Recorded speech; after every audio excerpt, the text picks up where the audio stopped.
Okay. Wow. We're set. Allowed to record. I feel like in a different universe. Okay. Well, how have you been? I've been really, really, God, how have I been? Well, I guess I've been pretty good because I don't exactly have an immediate answer to that question. So, I've been through, personally, it's been a combination of some really like awesome things going on and some tragic things going on, like a bunch of deaths that hit pretty close to, like more than like really close to home. That especially for my wife and for me as well. While like we just bought a house in Alameda, and which is really awesome. Yeah. Like it's a really sweet spot. It feels really right. My relationship with my wife is just keeps being something I've never had before, that I keep being absolutely struck by. There's something to this marriage thing. There is. being growing up, in this kind of secular humanism, I kind of think where I come from is a very, I just implicitly question any social norms and any structures. It's just like been part of my upbringing. I don't even know if it's been part of my upbringing. It feels like it's part of the ethos or in the air to just be suspicious of any of that. And as I get older, and especially through marriage, I'm starting to really realize in kind of a profound personal way, the wisdom of it, in a way that you can't. And what I'm realizing is like you can't. It's one of those kind of like an existential truth. Like you can know about an existential truth, you can even talk about it, but like until you actually get it and experience it, that is the truth, is the experience of it, right? And I think I'm really feeling that in a deep way. My wife and I both, right? In a very, very deep way that is changing me. Yeah. It's having me really, all of the structures that go into the background like occur to me a lot more. And I'm like, whoa, how many thousands of lives and cultures who have like, just to make that building, just to like all of that, like so much wisdom. And it's been really cool to find myself being someone that notices that and appreciates it.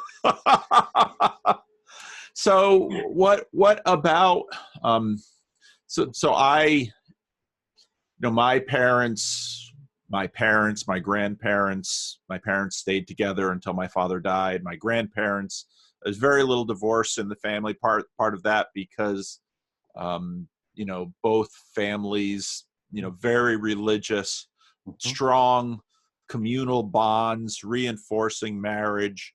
Right. It didn't mean that divorce was non-existent. It was just unusual. It usually only happened if there was an exceptional situation. So what about marriage do you notice? Part of the crazy thing about working on a lot of this stuff is you just begin to realize how much there is built into things that we don't even think about. Oh, yeah.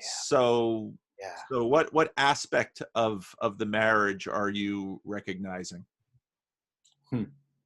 Is it because part of marriage is the stuckness of it, and it's something larger. It's resistance to the will, because I've been married, how many years I've been married now? 31. It'll be 32 years this year. Yeah. And there are it is not uncommon for many married people to, at some point in the marriage, often many points in the marriage, sometimes years of the marriage, want to get out. Yeah. And I remember when I was before I was married, a pastor that was sort of a mentor of mine recommended a book on marriage that basically said, you know, there's two rules: don't leave and learn to forgive. And obviously they're connected. But Totally. Well, I would say that's one of the things that was really clear to me is because I've been with Brianne, my wife, for the better part of going on 10 years. And we actually got married about less than a year and a half ago. And so there was a period where like we had broken up for about a year, a little under a year and a half, and then we got back together. And that was really and I think about the first 4.5 years, and then when we got back together, they're very, very different worlds. And what's interesting is I think everybody that knows us could see that we've always really like had a lot of ecstatic love for each other. Mm-hmm. Like we really like each other. Like, and there's this kind of there's always been that. But what's interesting is I think what I thought is that it's that ecstatic kind of love and liking of each other that was the key to having a relationship and making a relationship work. And what's interesting is we had that, and that's not that they had almost had nothing to, it's not that it didn't have anything to do with it. It didn't provide a relationship, right? And we still have that, but having it in this kind of container, right, that has a history and like has been really we're flourishing at a new level. And what's interesting for me, I think this is partly has to do with just being a guy, right? Is because I also think some of it has to do, this is my first experience of what I think in psychology they call secure attachment. I just never had it, you know. Mm-hmm. Like we talked a little bit about my background before. Both my parents are awesome, but you know, like addiction and all the instability and all that. So I didn't even know how to experience that. Now there's something about marriage that does wed at a level that I think is very linked to what they call secure attachment. I don't think they're identical, but I think they're really close. Mm-hmm. And what's interesting for me is there's the experience of being with Brianne in our marriage, but then there's my relationship to the world and how it's really changed. Like the world shows up for me different. And because there's something, I'll put it like this. It's like, well, if I look at my life as like a mandala, right? It's kind of like, I think what I always thought was supposed to be at the center of the mandala was something like freedom, right?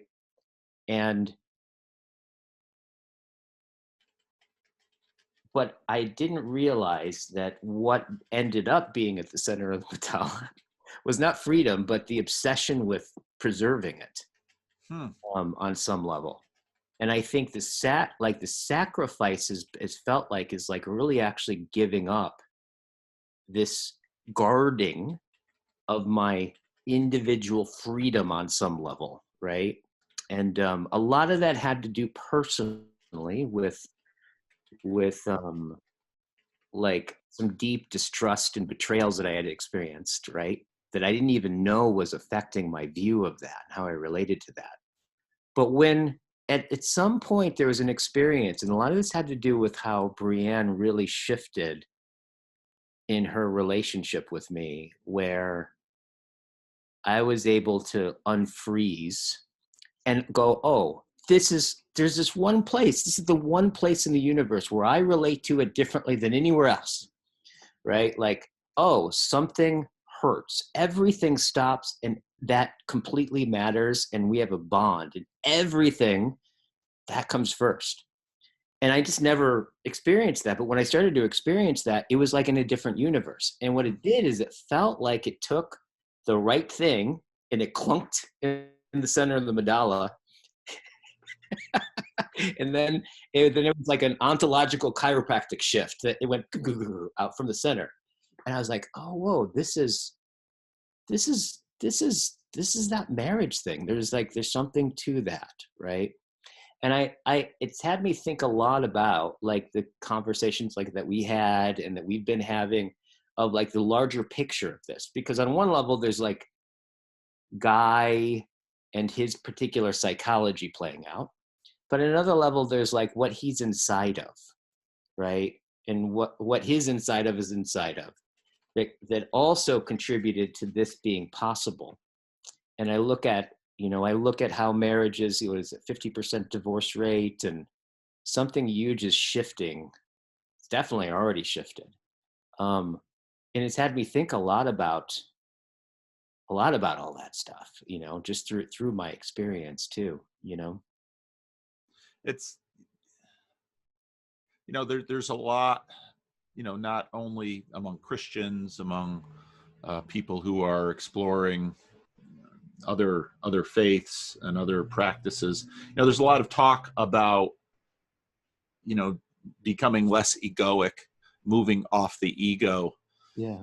I mean, marriage, some of these traditional institutions, marriage, parenthood, I mean, these are radical, brutal practices of what in Christian theological terms we would call mortification. Yeah. And it's people when they're in an aspirational mode say, oh, I just want to be less egoic. Oh, okay. Well, why don't you try wedding your life to another broken, selfish human being and talk to me in a few years. Let's see how that goes. Yeah, totally. Because I love the way you just put it together there, because you begin to realize that, yeah, I am way, way more selfish, way more self-righteous. When it comes right down to it, I'm finally all about me, and more than anything else. Right. And and understandably so in the kind of world that we're in. Yeah. But to then say, okay, I'm going to lay that down for the welfare of another.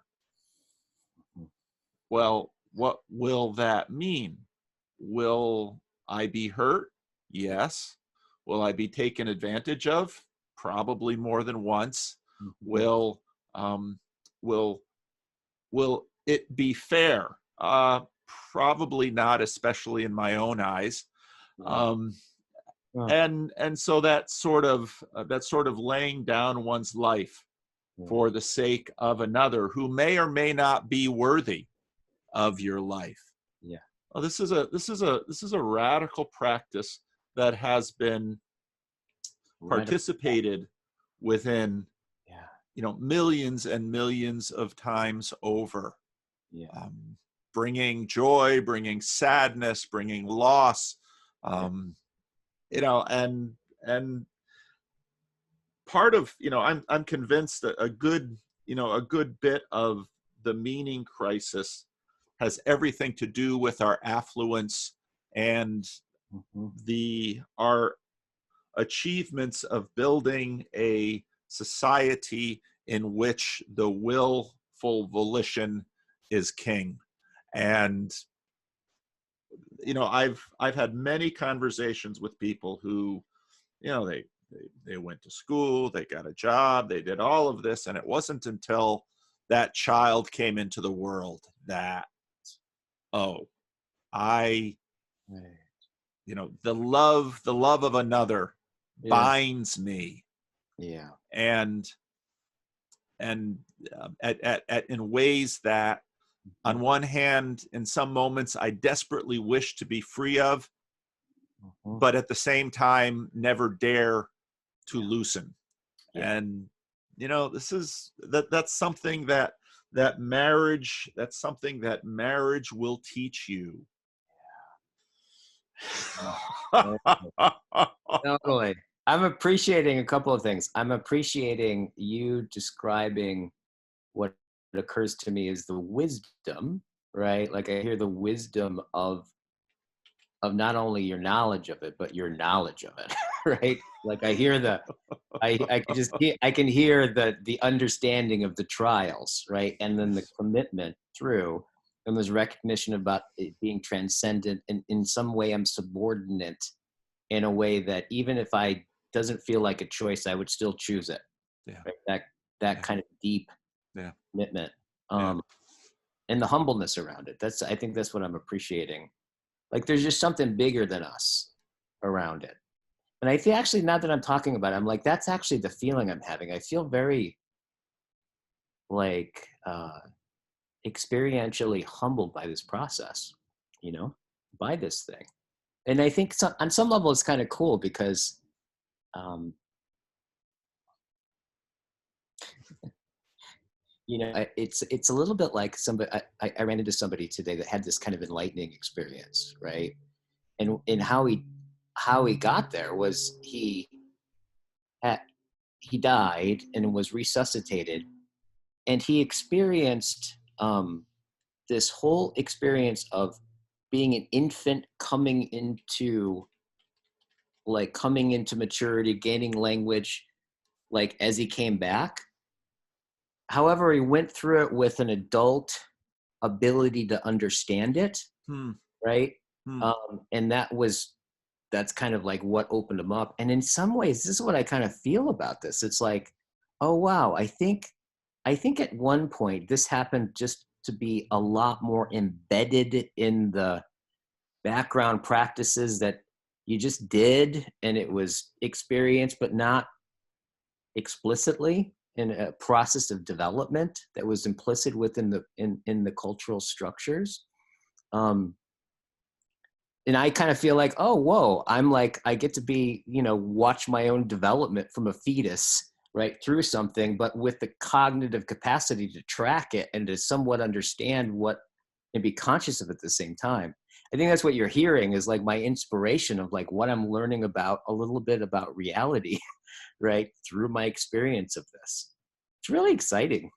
Yeah, yeah, it is. And talk about self-transcendence Yeah. to, have, because when we all passed through those stages, Yeah. we couldn't self-transcend. And I have a memory of myself. I was still, so for a while my bedroom was the same room as my father's study. And then we fixed up a room up in the attic, and then I moved up there. But I was still in my father's study, and I remember a moment of seeming a seeming self transcendence when I saw myself at that moment through different eyes, and Mm. had a sense of my own agency. And for obviously being raised in a deeply Christian home, you know God is obviously, how to talk about that word. Um, Mm. God is always present, but I've been just doing so much thinking about Mm. this word God, and Yeah. what we mean by it, and how it is used in our language. I mean, similar to marriage, in that when I was at a meetup once, and I asked the group at the meetup, I said, why don't we give our marriages names? And they wondered about that. And I Mm. said, no, if you stop for a moment and consider your marriage, if you gave it a name and at least a degree of personification, Yeah. well, what would you name it? Yeah. And how would you relate to it? Because in a marriage, you very much have Yeah. yourself, your partner, Yeah. and the marriage becomes a third valued entity right there. And so you don't just do things for your partner, you Yeah. do things for the marriage. Yes. And so it becomes this, Huh. it really becomes this thing. Right. You're as right. such, but it's not a, it's not a thing like the Right. cell phone stand or my jacket I'm taking off. What Yeah. kind of a thing is it? If Yes. it's, or is it closer to, I know you're super into Heidegger. Is it, is it closer to being? Because the marriage that you and your wife have is, Yeah. language is so hard with this stuff. Totally. It's definitely a presence. Yes. Like, in fact, we went to, this is what happens a lot these days is we'll go through something, like, something will happen, and then we'll interact around it. And then afterwards we'll be like, wait a minute, that used to just threaten the whole farm. like, and it's not like, when we look at each other, it's not like individually I'm somehow more mature. Like, it doesn't fit, and she's more mature. But we've even used this language of like, yeah, it seems like almost our marriage is more mature than both of us, right? And that there is a sense of an awareness of that there's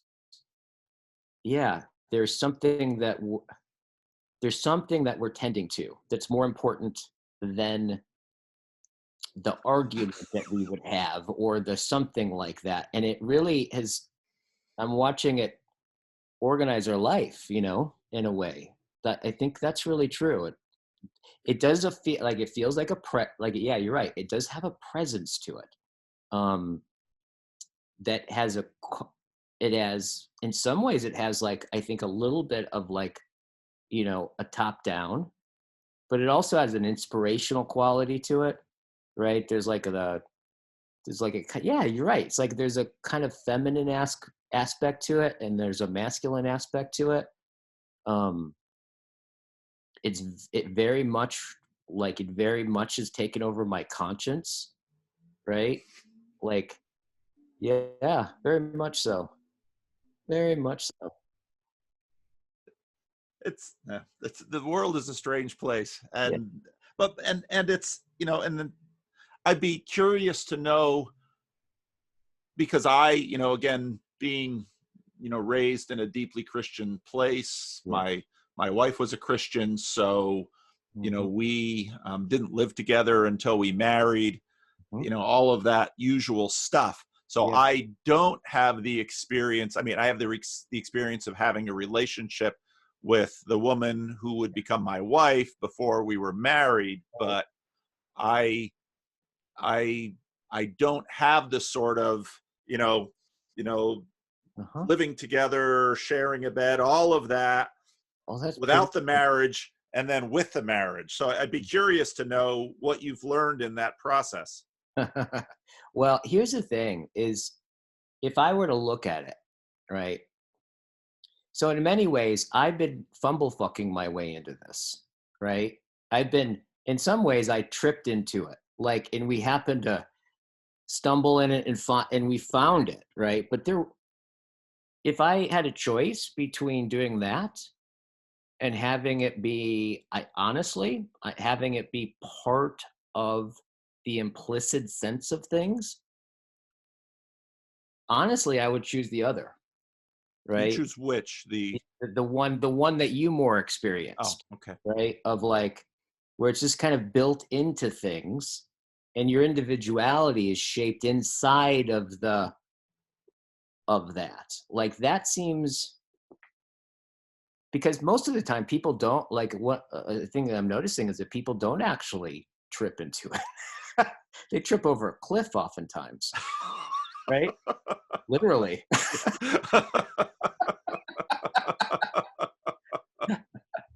And it has me really think about, like, this, it really is hard to comprehend the huge change with birth control, right? Yeah. Because I do encounter a lot of, in my work, like, a lot of women, especially, right, who are experiencing, so, like, men that just will not, like, won't commit or don't want to commit, and their anxiety in the face of that, and the way that they're anxious, like, makes the guy go away. there's nothing there's nothing actually kind of like gravitationally, um taking hold that makes something like a marriage on a rational level make any sense, right?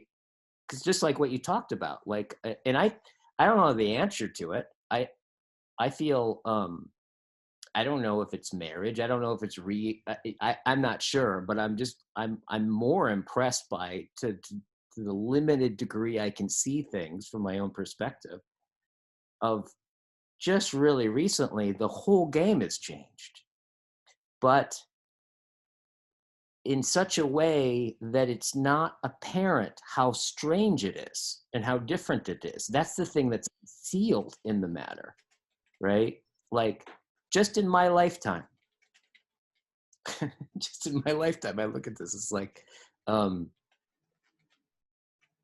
that I grew up before the, like, you know, before the, I'm Generation X, right? So I'm I think I'm the last generation that has a memory before the internet. And that's gotten more and more meaningful, right? As time goes on, I'm like realizing what a drastic, huge thing that is, on every, like, on levels that are so far beyond my comprehension, but I can just sense it, you know?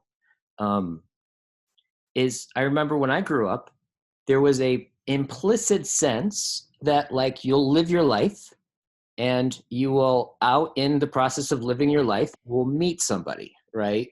And you'll meet somebody and you'll get married. And because on some level you look around and that's the story of most every other person, right? And like that's basically what would happen, right? Except, you know, it's more conservative areas that I'm sure, and like more liberal areas, but like for the most part, that was it. Yeah. 2, where literally what the story is now is you go on a dating site and you go basically on interviews, and that there's the sense of like, who are you compatible with, right? And you match that up. And it's this very interesting, like, to me, that is completely, it's not only a different process, but it's a different understanding about what a self is and what an other is and what a relationship. It's an ontological, epistemological transformation that is so weird and happened so quick. Like within a few years, it just went that direction. Yeah.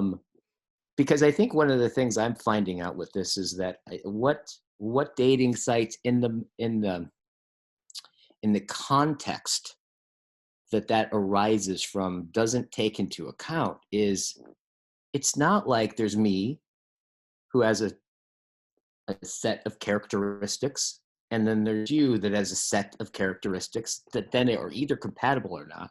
It doesn't take account that, like, if we engage into a relationship, to the degree myself will be constituted and by that relationship, right? That's the part that, like, seems to be not seen or accounted for or related with in many ways. However, like, people's nervous systems still need it. You haven't told their nervous system, you haven't told their attachment system, you haven't told their, like, we're still the biological, you know, organism with all the layers of consciousness and finitude and all of that we've always been. However, the frame that we have for making sense of it seems to be so much more flattened. And dare I say, like, we just kind of more and more, I think, have our sense of everything that is more of a technological understanding, where we look at the world and we don't see a future, we see a thing to optimize. Right? We don't see a potential or a telos or something to aspire. It's more like, there's something here and let's extract out as much as we can from it. Right. And when you look at dating sites, and my understanding of how that's all, like, relationships are starting to be viewed as that way as well. Yes. So it's like, it's so weird. Yeah. Well, yeah. I look at it, it's weird. Yeah. Well, it's, people are against the objectification of people. Well, Yeah. that's exactly what a dating site is for. Yeah. You objectify people, and you also, in a sense, you tear them from. So, I put a video today on, so my wife and I and my daughter, who's living with us right now, we kind of ran through The Good Place, because you can stream it all. And so just a matter of weeks went through the whole thing. The individualism, before 300 years ago, marriage was the domain of families trying to afford their children, not necessarily happiness, but survivability with, because marriages were about, not so much about emotional attachment, but much more about contractual arrangements, business, so on and so forth. And then, of course, progeny and continuing the family throughout history. Yeah. That of course radically changed, and there are a number of good books out there that talk about that shift. And so then we sort of went into this posture of, well, hopefully by the time a person is 16 or 18 or 20, they will have been formed sufficiently by the family that the formation will do its own thing and be expressed in the choice of the person, and off you go. And so, for example, in my tradition, you go, let's say, to the Christian college that your parents go to, and you'll probably find someone else who has had an upbringing similar to your own. You have enough commonality that you'll get a good match, and a whole many things will be sustained and carried through by this process. Yes. Okay, now we do it on the internet. Based on a low resolution image and something like a Facebook profile, and talk about relevance, realization, and a salience hierarchy. And so, I mean, it was very interesting, because after I started making videos about Jordan Peterson, started the meetup, who came to the meetup? Mostly young single men, usually, because they didn't really get into this until they started getting into their 20s. So usually between 25 and 40, we've got some who are a little bit older. And this issue came to the fore very quickly. And that was interesting. Oh, interesting. And a lot of that, I think, had to do because Jordan was setting out a message, an aspirational message, pointing to something that people were attracted to. Yeah. And that attraction was in a sense, a romantic, heroic journey from the male side, that you should lay down your life for a woman and a family, that you should lay down your future in a commitment. Yeah. And it's going to be costly. Yeah.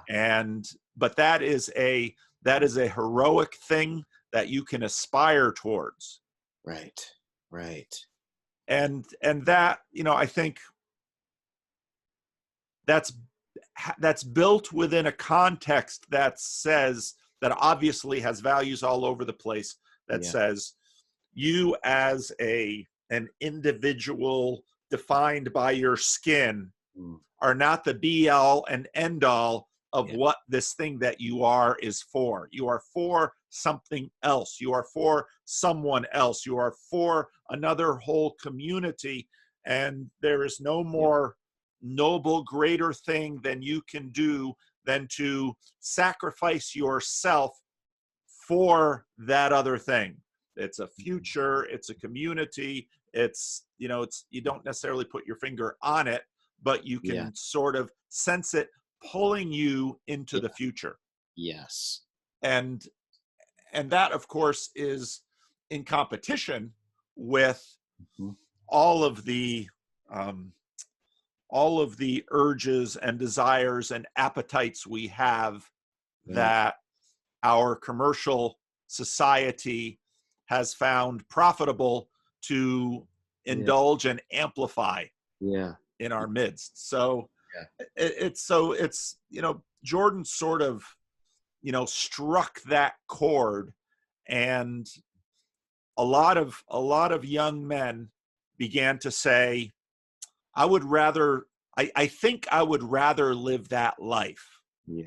Where do I start? Because they have a sense that this isn't something they can do on their own. Mm-hmm. Their will, their desire, their intention is insufficient to actually give them a future of pursuing this vision. Yeah. And that, so at our last meetup, actually, one of our members, announced that he was engaged. He was engaged to his girlfriend. And he said, this meetup, being with you all has been an important part of taking that step. Yeah. And I thought that was a beautiful, beautiful thing. Now, what did for you, like, what did it feel like? What was it like being you, hearing him say that? Like having sourcing, being a part of, being influenced, to that, being in a space such that you got to hear that and you had something to do with at least him getting that. Like, what was that like? What was that like for you? it's always, well, as a pastor, because in a sense, what you are is the custodian of a tradition and a community. Yeah. It's always both gratifying because it says that I haven't labored in vain. It's also terrifying because full well that, as a minister, often you do then sometimes go off and marry, perform the ceremony for these people. Yeah. And then maybe a few years later, you'll be sitting with one or both of them when they get to the point of, this person that they've pledged undying love for, they're probably the most likely person they would, commit murder on. I mean, marriage is that way. The passions are up, and, very few people kill people they are indifferent towards. And so it's gratifying, but it's tempered and sobered by a lot of experience. Yeah. So what I'm hearing is that basically you heard it from inside on some level to being wedded to that person for a long time. Yeah. So like being a minister, is it fair to say being a minister in some way is being married to whoever walks into your church? Yeah. Therefore, when you support, make possible, like guide, open up, say, has the implications of a lot of that's something that you're already committed to being there for and to witnessing. Yeah. And then sharing in the responsibility of where these things go. Yeah. Because, Pastor, you said if I would marry, it would be a good thing. And my marriage hasn't been a good thing. Okay. Yeah. How do you metabolize that? Like, what's the ride like? What's the ride like when you have heard that, or when you've heard something like that, or at least felt like that was the case? Like, what's that like for you? Well, anybody there, I have a mostly older congregation, so I don't do that many weddings, but people are sometimes in shock at the weddings I do because a lot of ministers, want to go out and laud the, the joys that will come. And well, usually when the joys come, people don't need any, the joy is its own reward. I usually remind them that vows are for doing what you should do, but desperately don't want to do. And whereas when, the people are looking their best, when they're, in the midst of, infatuation or the first bloom of love, those things are very easy. The reason you are surrounded by family and friends, hopefully, is that when you go to your friends and say, I can't stand him, he's an asshole, and I've been working on him for 10 years and he's never going to change, the community comes around and, yeah, he is an asshole and he may not change, but you know, you've got a few little riders on that project that you started, and we're going to encourage you along the way.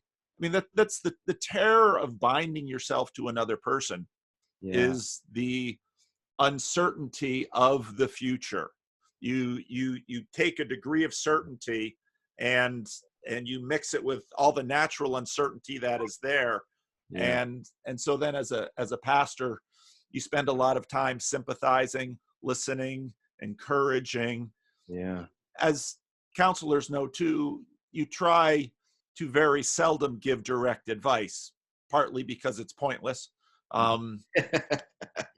But what you tend to try to do is help them see better and process. And because anything that they're going to see, they're going to have to see themselves. And so as a conversation partner, you're sort of a midwife, and you take what they have and you might twist it, but that's the goal. Right. But as a pastor, you're complicit in the tradition that you're stewarding, usually for better and for worse. And you bear that when you embrace a tradition. That bearing. Because I was just thinking about, like, wow, it sounds like the role of a minister. It's really quite intense as you're describing to it. I'm like kind of crawling inside of it and just kind of getting it. On one level, you're basically saying, all right, if you walk in to this church, like is it fair to say, by being a minister, I don't know if the word sacrifice, but like I sacrifice my preference, right? And I'm already, in a certain sense, wedded, right, to the person walking in. And that weddedness is what I have an unconditional commitment to that. But then what I heard you say is you don't even get to argue with them or tell them what to do. You can tell them what to do. Yeah, it's pointless. Totally. Well, yes, totally. And you learn that. Yeah. But there's like, that your sense of what you get to do is listen and midwife, right? And yet, but it's interesting to think about, like, most midwives, they come and, the baby comes, and then they, like, I think about midwifing as they become pregnant with the baby the second time, right? And then they get to hand the baby back off, stay there for a little bit, and then go home. You're like, all right, I don't know what I'm gonna give birth to, but and then I'm with them. Yeah, I'm with them. Yeah. Well, you're midwife of, before I, started any of this. Yeah. In a secular, fairly materialist culture, I just read an article. Oh, there's Andrew Root he's just been writing some books about pastoring in, he doesn't know any of the discussions we're having in our little corner. It would basically be pastoring in a postmodern meeting crisis. That's what he's talking about, because in many ways, with Galileo, the status and stock that clergy have had in the public sphere and in individuals' lives have been falling, pretty steadily all along. Yeah. I remember there was one situation in which there was an individual in this church that had been an alcoholic. He was raised in the church, and so was going to be in the church until the day he died. Not a particularly moral man, not a particularly good man, had a real problem with alcohol, but deeply, because of how he was raised and when and where he was raised, deeply committed to the church. And I remember things in his marriage had gotten to a point where there just needed to be an intervention. And so, I went to his house. His wife was doing her codependent things. I sent her to her room and I told him, I said, if you don't get yourself to a 12-step program, I'm going to put you under discipline. And that, that was enough. And I can count times like that on one hand in ministry, that the amount of authority remains in the institution in our time and place. What happens mostly is that when people hear what they don't want to hear, they simply leave, which means that churches had been sort of a larger communal marriage in which there was a commitment to the community. And the kinds of goods that you've recognized in marriage were similarly afforded, just like with marriage, not without downsides, not without abuse, not without all those things that happen amongst human beings. But those privileges and outcomes were afforded by the broader community. And the pastor and the clergy class was in many ways stewards of that. And those days are gone in many respects. And there's less abuse of some of the kinds of abuse that we saw pastors do. Right. But there's other losses which are not quite so easy to recognize. Right. And I think some of the losses, is a little bit of what we touched on, right? Just these changes that we're talking about.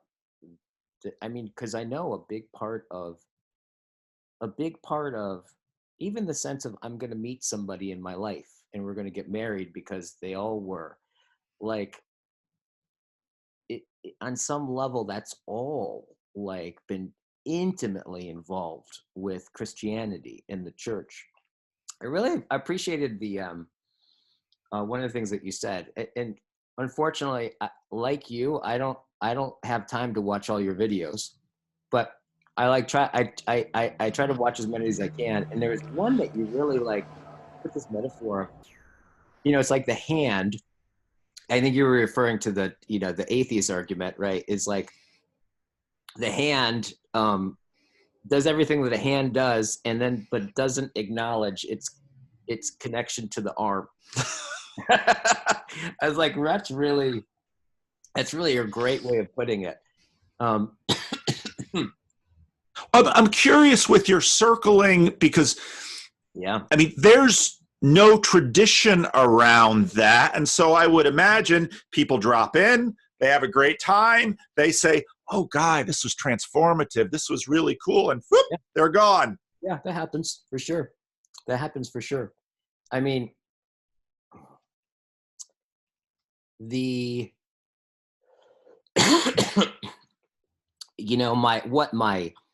My desire now, here's the thing, is I think that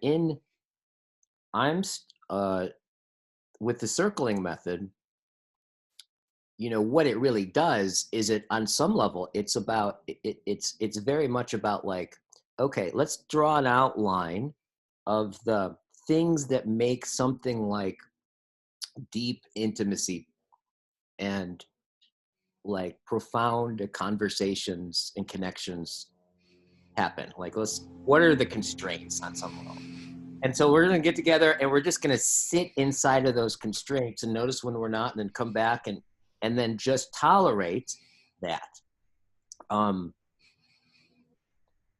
thing I really don't want is I don't want people to, I want them to use that in their lives, right?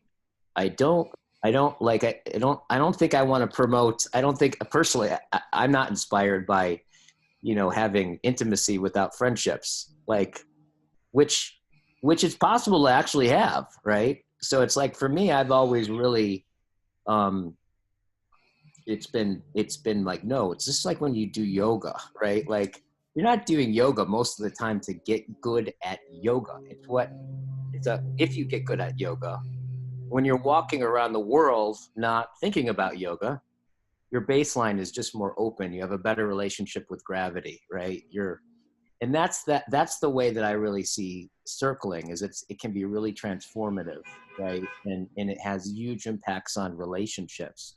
And I want them to like take this and go and have relationships.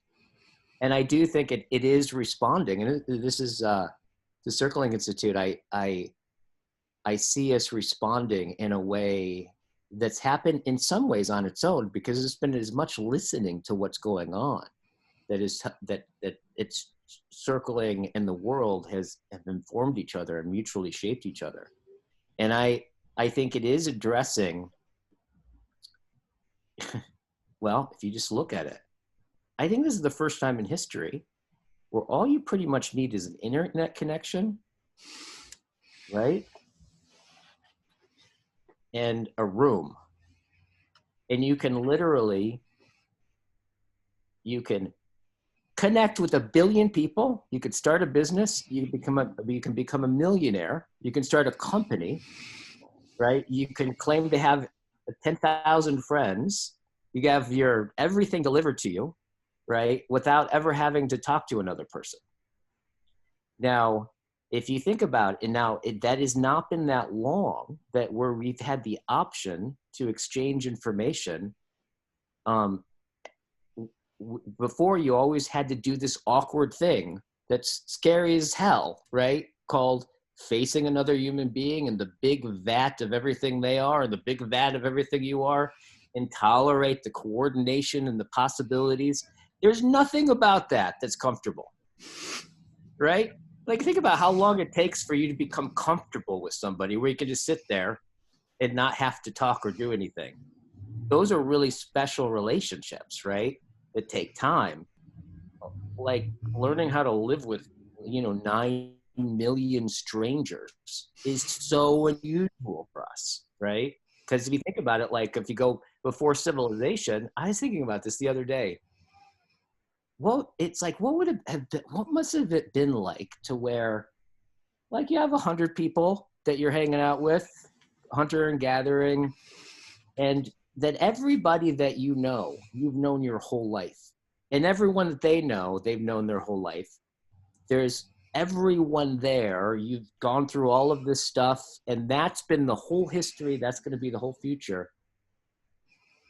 And I imagine, what would be the experience of somebody not in your clan? Like, it's like, I would imagine it was just absolutely terrifying, threatening, just incredible. Now, like, we all live together, yet we have the same nervous system. So how have we dealt with that? Well, I think we've dealt with it through social norms, like etiquette and all these micro movements that no one knows how they know, right? Right. Like, is handshakes and social organization. And if you think about it basically, all of that on some level is connected to being scared shitless of another human being. Yeah. That if they're not in your tribe, you want to kill them or run, right? Utter panic. Yeah. To being able to be in a place where we can walk down the street and we can say, "Hi," right? That's intense. Like, that's really, really intense. I think something worthy of deep respect. You know what I'm saying? Yeah. Yeah.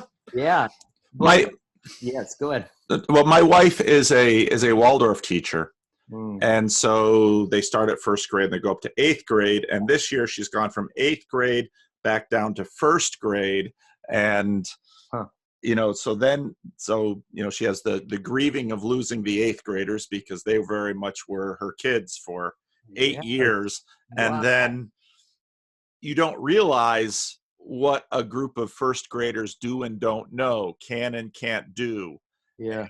And you realize exactly what you said, that, in a sense, just like we can imagine all you need is a room and electricity and a computer and an internet connection, the world beyond that, you know, and Mm. that's simply how we are. And not, you know, 150 years, you know, not very long ago in the Americas, there were most people living, Yeah. you know, in these tiny little groups, degrees of network, so on and so forth. Yeah.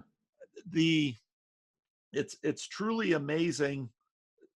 It's truly amazing we're doing as well as we're doing. Yeah. It's just terrifying to It's say. stunning when you think about it.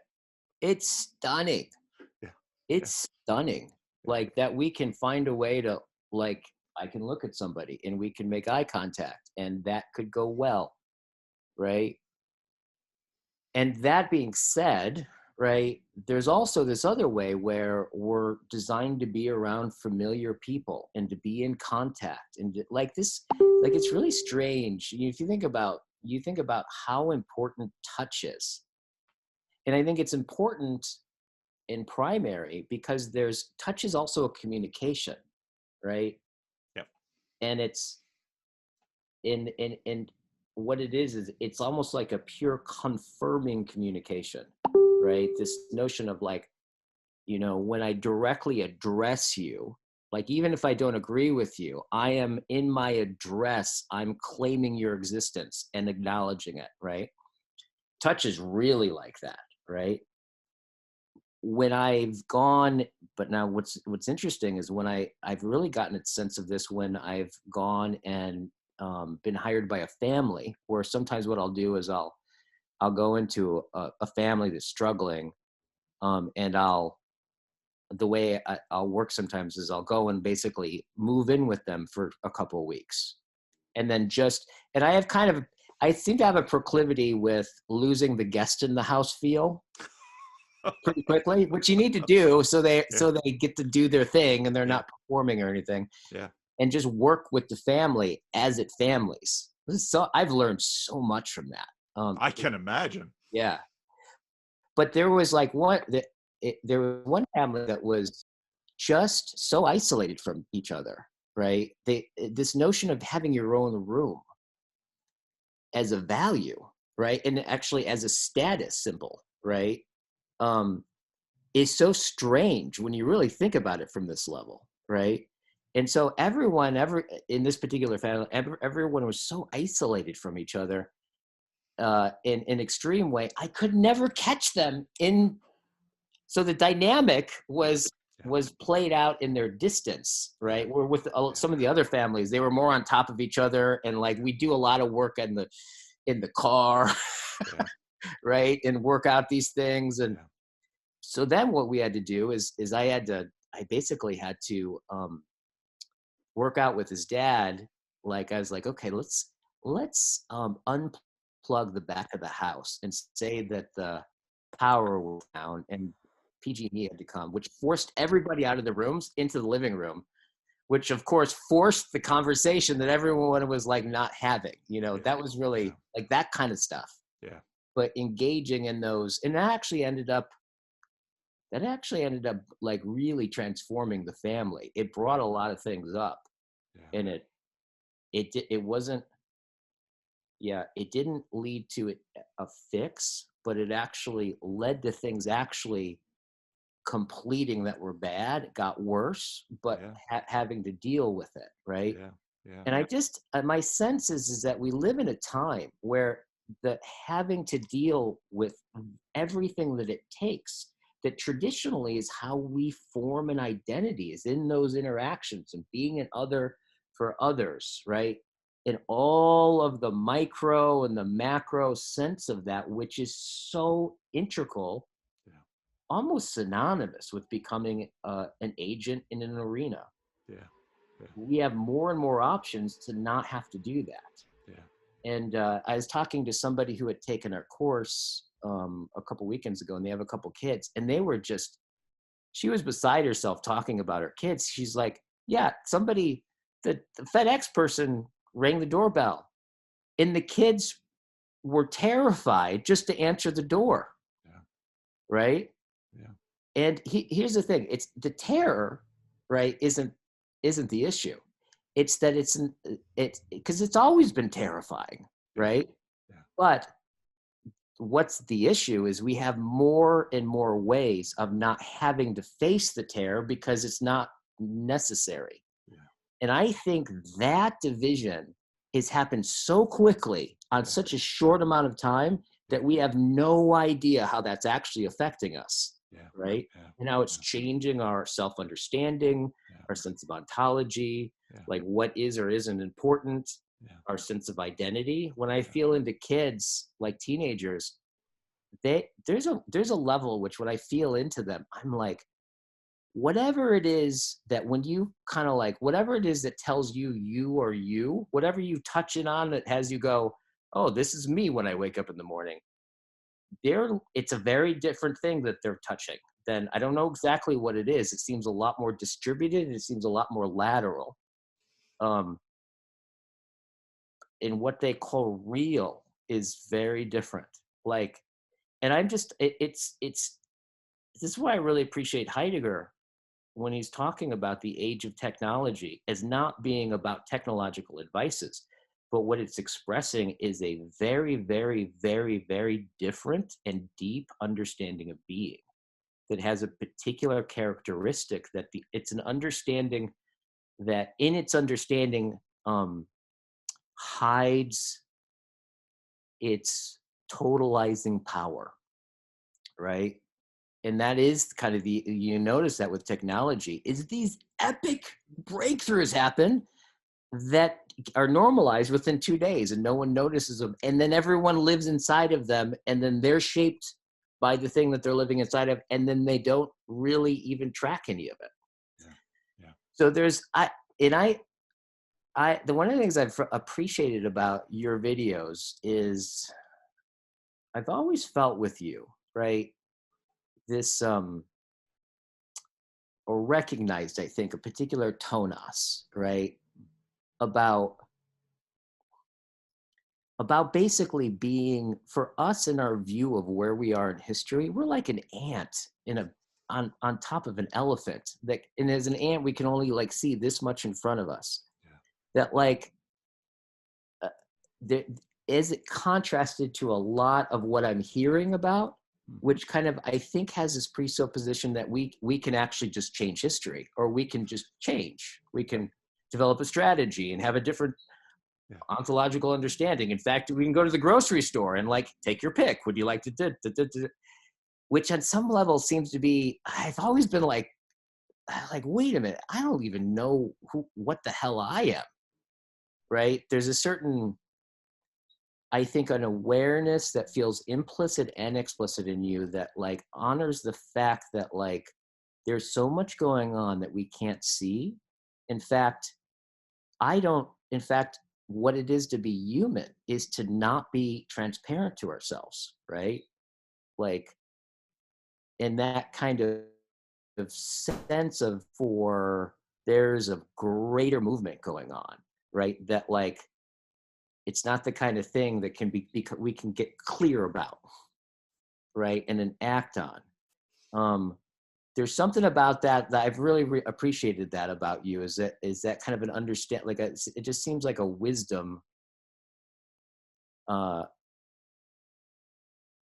a particular way of standing in all of this that I feel I've just always interpreted that in what you were saying or felt that from you and appreciated it a lot.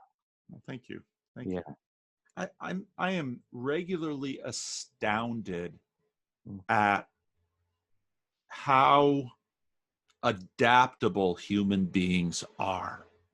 I mean, it is, when I compare us to my dog or my cat or,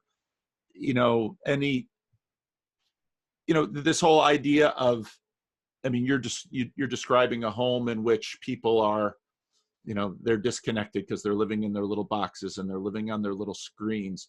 And you would not have been invited into that home unless and until some member somewhere in their social system said something is seriously wrong, to the degree that they let a total stranger move into their house. That itself is an astounding thing. Yeah. And to think about the fact that, I was talking to my adult Sunday school class last week and saying, a Roman bath didn't have all these little square cubicles where people would have privacy. Yeah. A Roman toilet didn't have, little one-seaters. Yeah. In the ancient world, people, bathed together. They relieved themselves together when they were, fornicating, or in the marriage bed, it was, slaves and children. And I mean, the privacy of our present world would simply be unknowable. Yet, this is part of the reason I've really appreciated the image that Brett Weinstein has, in that, yes, we have these genetics and that level to us, but this other level is, you cannot have a human being without having this other level. And that the diversity,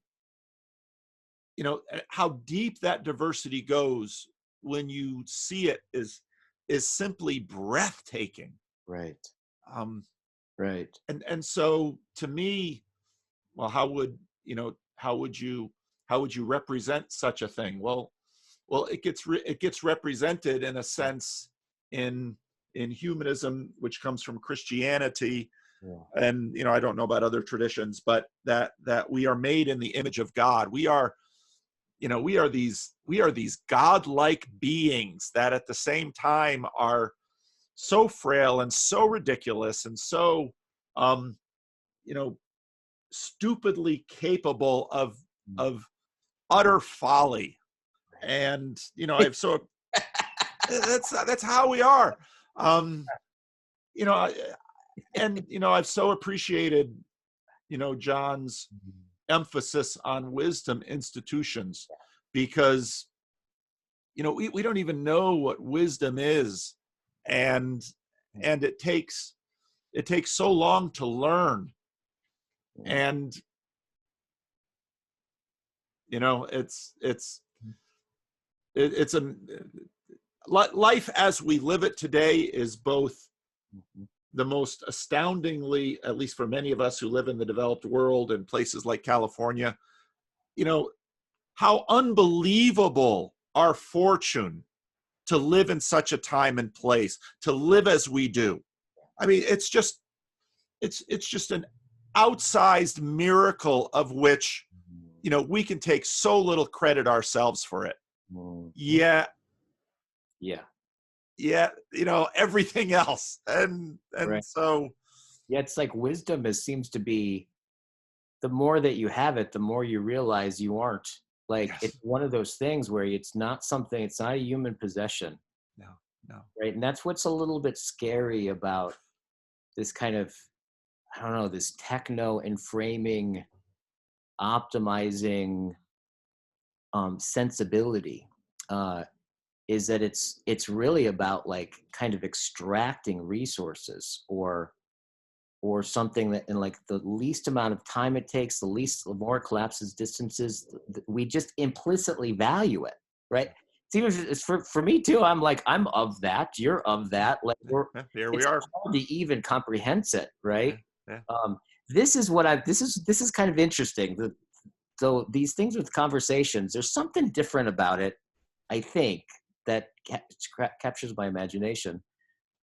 But I think one of the things that inside of that kind of technological frame that it doesn't seem to acknowledge as valid is what it is, I think, where much of wisdom comes from, which has this experience of like actually going through a period of time and being a fool, right? And having the consequences of foolishness, and then learning about reality and realize like, oh, this struggle to realize a potential, that at the end you realize that what you were after wasn't what you thought it was. And like all those things that are all about not collapsing distances, but actually in some ways paradoxically having distance become the thing that shapes your character, right? And even the notion, apparently, like what I've been hearing lately, that like the notion of character doesn't make sense for the current generation. Like they just don't have the notion of it. Like this idea of like that you go through something, right? And that you struggle with something, and then out of that struggle is how you're shaped, and that develops over time, which of course links very much with wisdom and in that whole conversation. That they don't live in a reality where that just doesn't occur for them as an ideal or as an option or as attractive. Um, and I've seen that, even in the change in watching my son's education. I remember in school, homework and your grades and things, it was a struggle and you did it.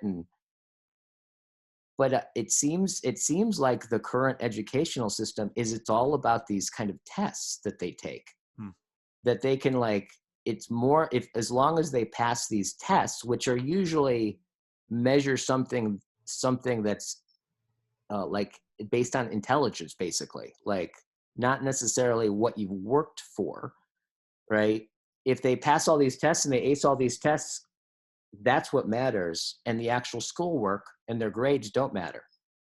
That's all happened in a very short amount of time. That's a very radical shift. So even there, it's kind of like you think about the view of the education system, of how is it, in order to have it show up that way, what do you see people as? Yeah. Well, you see them as resources Yeah. to optimize. Like, Yeah. if you have a talent in math or a high IQ, Yeah. like make sure you don't die. Let's get you in the right thing and make sure you take advantage. There's all this anxiety and this fragileness around it. Because I think in some ways it's almost like we've lost a whole nother dimension. And again, I think you can probably hear in my voice that I'm scared about that stuff. I think but it's also really fascinating and interesting. Mm-hmm. And I have no idea if this is just a part of an evolution up that I can't even grasp or understand. But I'm just really present to the uncanniness and the those things that we used to call home are no longer intelligible to be there, right? In these deep ways that I think the strangest thing is, for me anyways, that's that I've been noticing is is that no one's walking around, like very few people are walking around going, isn't this weird? Right? So I feel on some level, I think that's one of the ways I'm personally responding to it, is like, really, there's something innately important for me anyways, just by watching my behavior, Yeah. is just to keep revealing and seeing what is most concealed, which is how weird everything is, Yeah. right? On some level. I wonder if there wasn't more, that you mentioned earlier. I mean, plenty of studies about this, and church studies. People don't realize how much churches have been studied and studied themselves. And, Right. the idea that you can really maintain a face-to-face relationship at varying degrees with about 200 people. Right. It's a function of time and space, emotional energy, all that. People have different bandwidths within that, so on and so forth. We do live in a time and space when there has been such radical change in many ways. Technology has disrupted institutions, patterns of being. The prevalent ought to improve that lives. So we're trying to make schools better. We're trying to make housing better. We're trying to make life better, all with an amazingly weak grasp on what on earth we mean and know as better. And so we try things, and then after a certain point, a number of people say, "Was that better?" Right. "Oh, I don't know. Kinda." "How was it worse? How was it better?" And round and round and on and on. Right. It would be interesting to get together with other parents. But again, part of it is, I mean, you and I both live in urban areas in California, astounding diversity of many, many kinds. Right. Um, Hmm. it's in many ways, the world for many people just seems so, it's just simply too big. Yeah, totally. Totally. And so something as important to you as the education of your child, well, you have this sort of trust that, well, I'll just let it go unless and until I see something that Mm. triggers me, and then I'll act. Yeah. And because and how many things in our life aren't like that? Yeah. Because we're busy down here. We've Yeah. got a hierarchy. Here's the marriage. Yeah. Here's the parenthood. Here's the neighborliness. Here's the relationships at work. Here's the relationships in the third space, and on and on and on. And kids got to go to school. Keep the lights on. Keep food coming in. All kinds of other things. Let's have it be healthy food. What's happening in the formation of the child? I mean, just and again and it's not hard to see, because you can visit places of slower speeds in the country and in the world where you find these people have always lived together. Yeah. Family units are intact. Everyone knows each other. And you can kind of fly in there if you have significant enough relationships, and you can say, okay, well, boy, there's some real treasures there. There's also some real bindings there. Yeah. Some of those bindings don't impinge upon me, but also there's some poverties, and I lack some of those treasures. So. Right. Totally. I think about this, like on some level, I hear, one of the few things Heidegger says in, of course, he talks about the world of philosophy as not, you lose philosophy if you demand results from it. Right. It's like, he's just not, it's something else if you're doing that with philosophy. So he's always been pretty, at least in my mind, or how I read him. You can read him at that, especially Heidegger, Jesus, I don't know if he thinks he says anything, right? But what he doesn't say can be really, really impactful, at least for me. But one of the things he said about like how to respond, right, to the technological age, and essentially, I think what he meant is like an age in which we've lost any sense of home, right? That's uncanny. On one level, there's uncanny, which means weird, but then there's uncanny, which means like the lack of homeness, right? Which makes everything weird, right? So this kind of like sense of deep familiarity that's, as you're talking about, like as it's linked to less and less, our home, just becomes someplace in the suburbs where we don't know our neighbor, right? But what he said is like in the danger is the saving power. Hmm. And what I take that to mean, and I don't know if I understand it fully, but in some ways, I think what I'm watching in the conversations about the meaning crisis, I think is actually, and I think John would agree, is very, in fact, me, John, and I think one of the most, in my view, the most Heidegger professor, right? Who really is the real deal. We're gonna have a three-way and talk about this specifically. I think that's one of the reasons why it's so present to me, is we just scheduled it. I'm really excited about that. But in many ways, I think the meaning crisis is very, very much addressing what he means by the age of technology, and that sense of history and the numbness and the nihilism that comes around it. But what I think he meant was that on one level, what he meant is a little bit like what we were talking about. We don't produce history. I don't think we produce history, right? Like I don't, it's not an object of my production. I'm of time. I'm temporal through and through before I have anything to say about it, right? So there's to piss in the wind of history doesn't make any sense, right? But it's in our response to it. And I think he would say something about like, well, one is to really see it, like really see it. And in a certain sense, respond to it in a way that where you can possibly, through the gift of the gods, right, could develop it beyond itself, right? That there's a deep intelligibility in here, right? In that it's the movement of the understanding of being, right? Is something that faith in is what I hear. However, how do we have faith, right? What is it to be in faith and to respond to it in such a way that in my response, I invite on some way, maybe even beyond a point that I can see in my own lifetime, but in some way that develops the understanding beyond itself, right?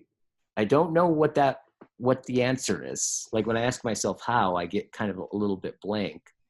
However, it does seem to be one of the things about the circling method and what we teach and train is like, it's like I look at that, I'm like, oh yeah, there is a sense of where what we're talking about is like, well, what would happen if we just kind of came home together right here? Like if somebody's going through something, like how do we respond and how we hear that we're actually being with what is, without fixing it, without judging it, but actually just like, okay, if you're suffering, like, let's just be with it, right? Like I'll suffer with you, right? And this is what it's like. And there is a sense in which it seems like that there's something still available in the I thou encounter that seems still available to me. And I sense it too in you and your sense of compassion and what you walk with. I would imagine in ways that are so implicit to you, you don't even notice it, but it really does stand out. And I just want to let you know, I really have appreciated your continuous compassion and like the courage to completely explore in all these conversations that I think like would look threatening to explore, I think, to many, but it seems like you keep turning towards it and are open to it. Well, again, thank you. That's very kind. That word home, and what else you said, we don't produce history. I think in some ways both those concepts swing back into marriage where we started this conversation, because in a sense, what we do when we marry is we express an aspirational agency towards creating home. And that is obviously the context in which children come into this world. You very much want your child to have a sense of home. And again, we don't produce history, but there's an interesting relationship between that and home. Tolkien, obviously, in his, in The Hobbit, when, Bilbo, Tolkien on one hand very much has the Hobbit hole as home, and yet Bilbo must leave home, there and back again. Yes. And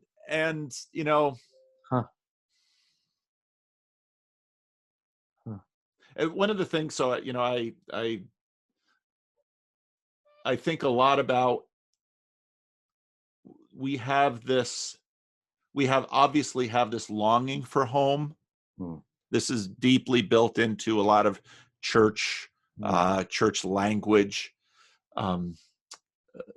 We have home is identified with what comes after death often. The technology as destroy, that family that invited you to live with them in order to address a malady they couldn't name, they were looking for home. Yeah. And they had a sense that that you could help them. And even look at these spatial metaphors we're using, had a sense that you could help them find home, even though they're, clearly living in their house. Yeah. And if asked to sit down and describe just what home is, well, all of us would be hard pressed. We might be able to offer up some adjectives that are evocative. We might be able to offer some word pictures that trigger in us memories and visions of home. But one of the things that C.S. Lewis talks about in the beginning of Mere Christianity, with his argument from desire, is that we all have a longing and a sense for this really, and even home. Again, the being, we have a sense for being, because it's the whole thing.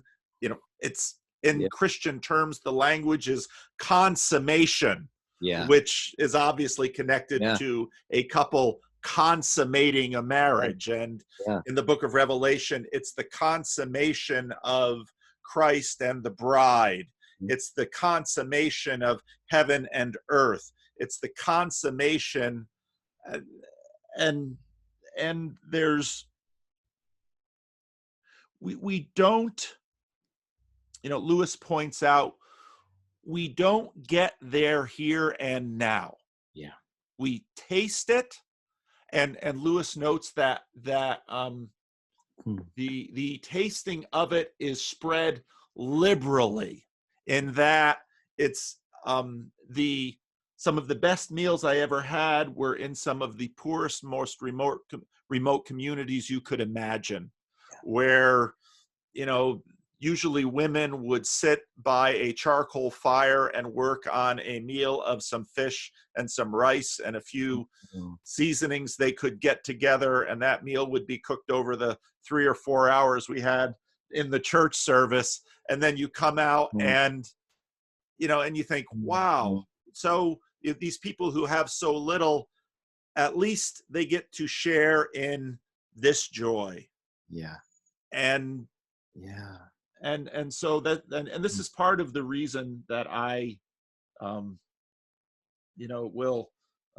you'll try, you can try to, I'm not giving up my hope of heaven. I'm not giving up my hope of home, because even the hoping for it is a participation in home, and often the closest I can get in this space and time where all of us feel it's all of us miss it.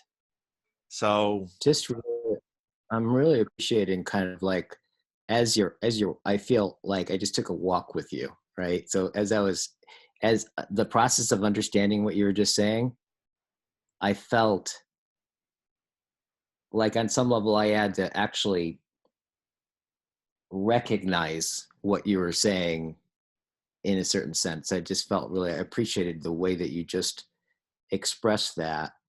And I noticed that what comes up for me when you say that is like, you use the word yearn for home.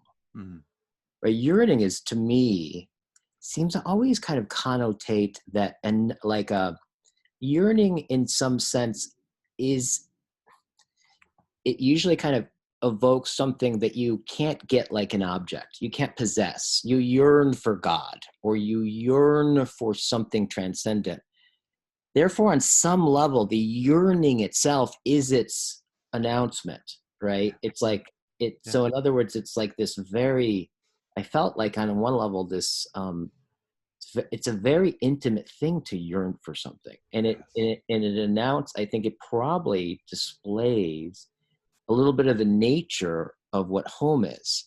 Because there's something in Rilke, in the first Dueno eulogies, the first one where he's talking about, like, he said something like this. He's like, even in the warm animal's gaze, Hmm. right? It knows we are not at home in our interpreted world. And I think that what I just heard in that, like that went through my mind. What I heard in that is like actually so much of homeness for us, right, is so wedded to that home needs to be something that we're constantly yearning for. But in the yearning means that there's something ungettable, yet the thing we're yearning for is inherently ungettable. So it's kind of like there is that quality. I know in a conversation with my friend Mark the other day, we were talking about like, he's like, I think we've been in a meaning crisis from day one. We're always been in a meaning crisis. And I appreciate what he was saying. It's like, oh yeah, like maybe and I think what I heard in that is a little bit of what you're I think, but what you're saying too, it has me like the way that you're having it talk to me, I'm recognizing as a lot more at my own center of this sense of the that to what it is to be human is to be the being that is at question, right? To be alive is to be in trouble on some level already, right? Like on some level it's not, we're not given home like an object, where I think I can imagine in an animal's kind of way of being, that they're not yearning for home, right? On some level they're satiated, their instincts are all there. There's it's a very, very different sense for us because we can't ever attain it, right? It's what we yearn for, but the yearning for and responding sensitively to that, right, seems to be the enactment of home. But implicit is a homelessness. Yeah. So it's interesting when I think, if I take that and I kind of take up the way that you talked about, the best meals that you ever had. Like I wanted to sink into that because I've heard that thing before, and but I heard it newly somehow. What is it? What do you think is going on about that? That on some level, these people that are poor have less security, yet you can go in and have a meal with them and feel more at home than right when you're in the city or something. Yeah. What is that? Like I'm just curious, what is it's going on there? What's the difference that makes that difference, you think? It's hard. It's hard to know. Yeah. I have this with the homeless. Ironically, Mm. I have ongoing relationships with a number of people who are homeless, and I will often think about them when I am on a cold night. It doesn't get that cold in Sacramento, only into the 30s. A cold night, and I am in bed and I am thinking about them. And I don't know. I think there was just always something in the meals shared with the Haitians, which, because I, at least comparatively so, was so much wealthier than they were, that my father, when my father came down to the DR a few times, and he loved going out to the churches with me, and so of course there's, oh, here's your father, and so you have to heap the praises on him. I'm just a young kid. And they set in front of us this big plate of rice, and my father's digging in to eat the whole. I said, Dad, don't eat the whole thing. It was like, why? I said, because what you leave, others will eat.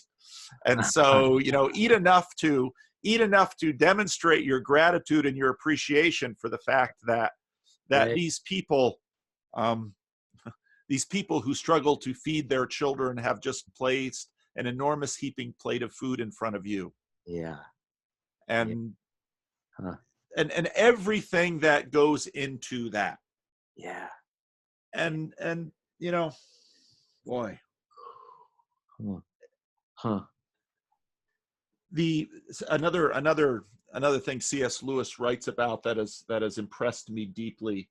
He has this essay which you can find online about equality, and he writes about the specific pleasure of the inferior, which is something that is very un-American, because we don't like to imagine there is an inferior, and if there is an inferior, it must be banished somehow, as if we can do that. But the specific pleasure of an inferior, which is, the dog feeling the gratification of satisfying its master. Yeah. And we know this.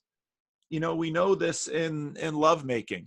And lovemaking is a playful exchange of agency, of giving and receiving, of agency and reciprocation, and Yeah. and so I think a deep part of home is the particular satisfaction of the inferior, that we are recipients of costly grace, but that grace has been given to us, though it has been costly. It is also well given. It's the superior's good pleasure to do that for the inferior. And we experience this with our pets, we experience this with our children, we experience this in marriage, and it's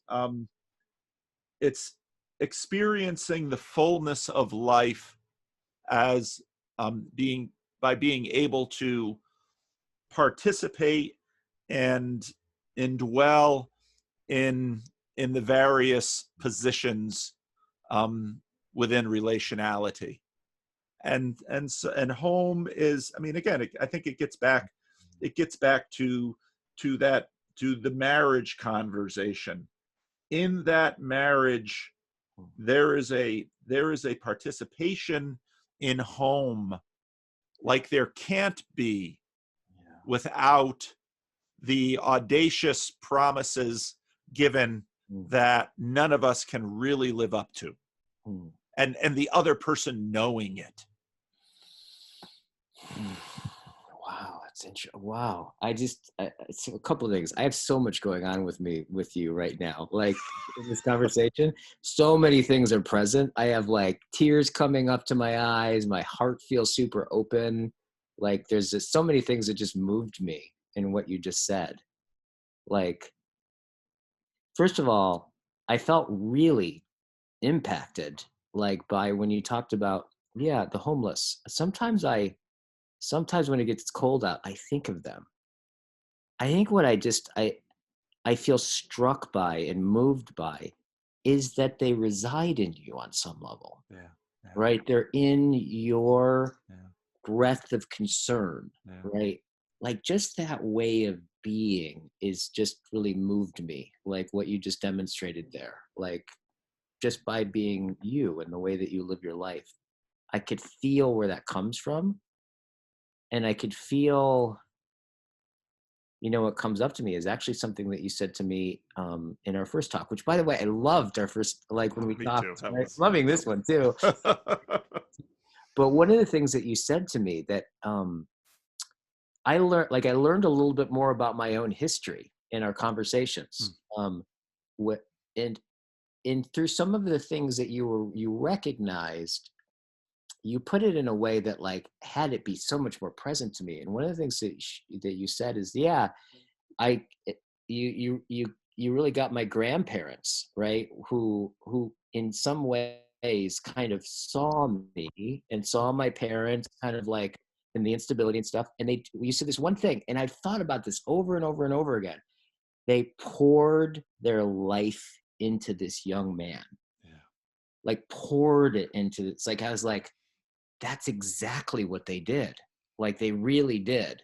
And you're right. There was a sense of, it wouldn't have been what it is if there was a guarantee that was going to work out.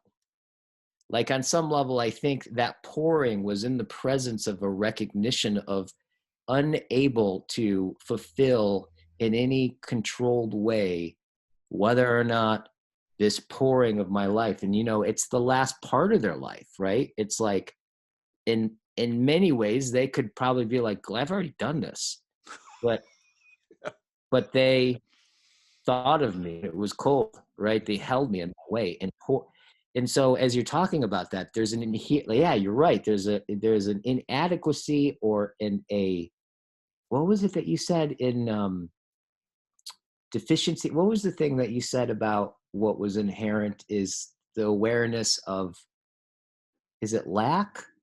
Was C.S. Lewis? I think The specific pleasure of the inferior. yeah, the pleasure of the inferior. It's funny because, yeah, that sense of pouring your life into somebody, right? With every intention, if you can control that thing, you would. But like really realizing like I could just like pour my life for the last 10 years and I inherently know that like that I don't have control over the outcome of how that happens, but I can't not do it. Yeah. And the spirit that evokes Yeah. that's so, that really like really open. I just feel really opened, like it touches my heart. Yeah. Well, and I, I was, Thank you, Paul. well, thank Yeah, you. I really mean, enjoy it. it's I mean, beautiful to be seen. yeah. Um, Mm, I was so one of the homeless guys turned 60, mm, and it was his birthday. mm, And so I facilitated the phone call between him and his parents, who are in their 90s. mm, And just in that phone call, so this particular individual has a lot of, it's always homeless for a reason. But, and I just in that moment, seeing the relationships mm, of these parents who, mm, the father especially, I think, continues to reach out and pour himself into his 60-year-old son as best he can, who this 60-year-old son will likely, in my estimation, he'll his mental illness will not be fixed. yeah. His addictions will likely not be fixed. Yeah. He is going to walk around on the streets for another 5 or 10 years, and something's going to take him out. It could be a car, it could be a bug, it could be a crime, but that's going to happen. And Mm, there's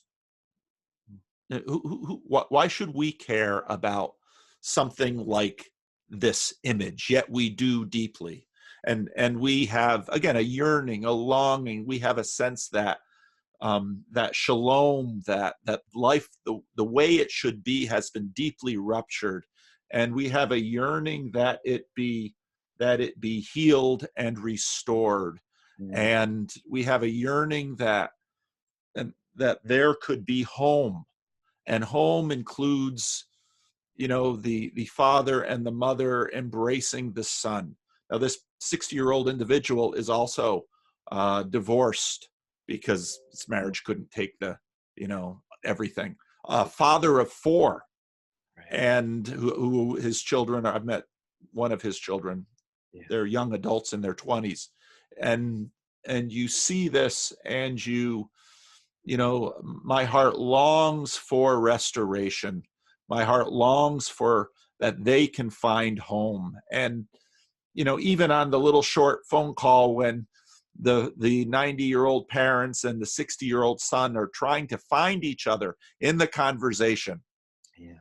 you just yearn and long. You see glimpses of participation of home. Um, and Mm, yet you long and you yearn for its consummation.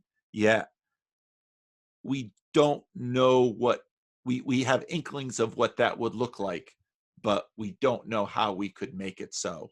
And so you sit and you watch and you um, respect the holiness of the moment, and you live in hope for that consummation, for him, for his parents, for his children, and all along. And we all do that for ourselves too, because every marriage, um, there are moments in marriage of bliss, Yeah. but there are far more moments in marriage of longing, of longing for home, of longing for communion, of wishing that we could live up to the needs and desires of the other, and the other could live up to our needs and desires as well. And it's in that tension, I think, that we are pulled into the future, and it's institutions like marriage that actually form and shape that, institutions like parenthood that do this. And so, to bring it back to wisdom, wisdom is knowing how, what is a marriage? Marriage is, wisdom plus agency. And that, then you get an institution, and your Wisdom. children hopefully will learn from that. Yeah. And just this, oh my, you know, uh, as I'm thinking, right? Like, I think we talk about unconditional love, like we know what we're talking about, right? Yeah, yeah. Like what, and I'm really hearing I'm getting a radically different picture of what you're talking about. Because on some level, what I'm hearing is that, like, with the father who's been in whatever way that he can at 60 is pouring and it's almost certainly not going to work out, right? um Yet he pours, right? He Yeah, yeah. pours. And it's not like, because it's not only not what's interesting is, when I think what I'm getting, let's see if I can bring words to it. It's like, I think if I walk with this, it's like, what I'm getting is, it's not only that he's doing it knowing it's not going to work out, but even if it did work out, that yearning would still be there. Yeah, It's true. It's radically unconditional. yeah. Like, it's funny. I'm thinking now, I'm really thinking about, um,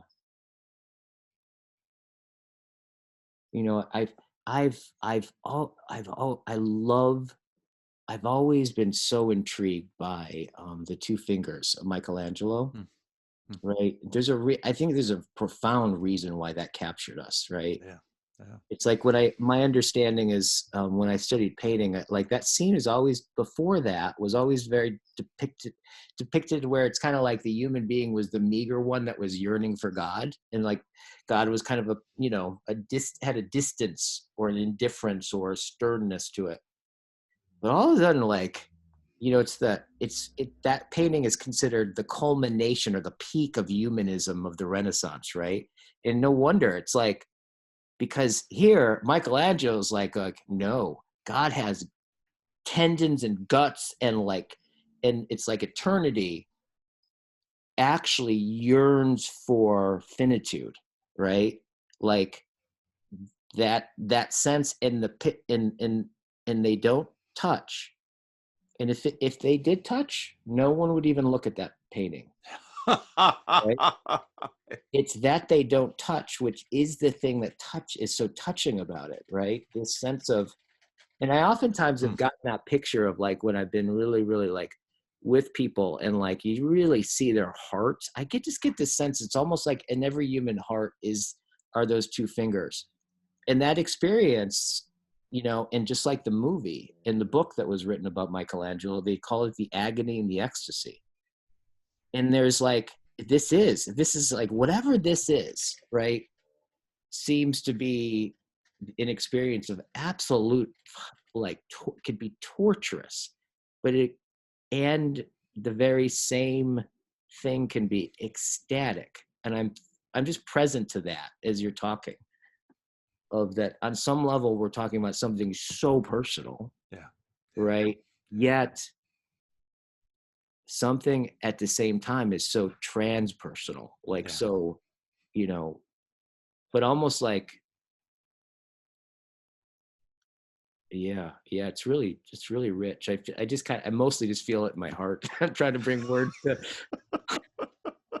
but basically, Paul, you just opened my heart. Thank Well, you. but that's beautiful. And I'd never, I've seen that picture how many times, but I've never thought of Yeah. I mean, you're exactly right. You're exactly right. Yeah. That it wouldn't, if it was like this, Yeah. everybody'd move on to the next thing. Right. But Right. now C.S. Lewis talked about that as Sengstock, where that's joy and longing. And it's this Mm. ache in our heart that is, that we can't get enough of. Nostalgia tries to Yeah. get at that, but nostalgia sort of sells too cheap. Yeah. And no, and I think and for Lewis, it was that aching joy that drew him. That's what drew him. And I get that sense. We are pulled into the future by the future. We are pulled into the future Yeah. by home. Yeah. Yeah. And what I'm really getting from this conversation in a very rich way is precisely somehow our innate homelessness allows for the importance of home to be forever important to us, right? But yet never achieved in some kind of mechanistic finalized way. It's funny, like I think about this picture, of course I like being present to this, and then just looking at, um, housing complexes and suburbs and stuff like that. I'm like, oh, yeah, this is it really has it show itself. Yeah, yeah. Thank you, Paul. This has been really great. Unfortunately I have a client that I have to meet. No, Uh, this is no, you're so generous, Guy. And yeah, no, I really appreciate you. I appreciate this conversation. I really, well, if you move to Alameda, I get to Alameda semi regularly. oh, you So do? yeah, I've got a friend. There's a church in Alameda, so I do Yeah. get to Alameda. So Yeah. I'd Please really love to sit.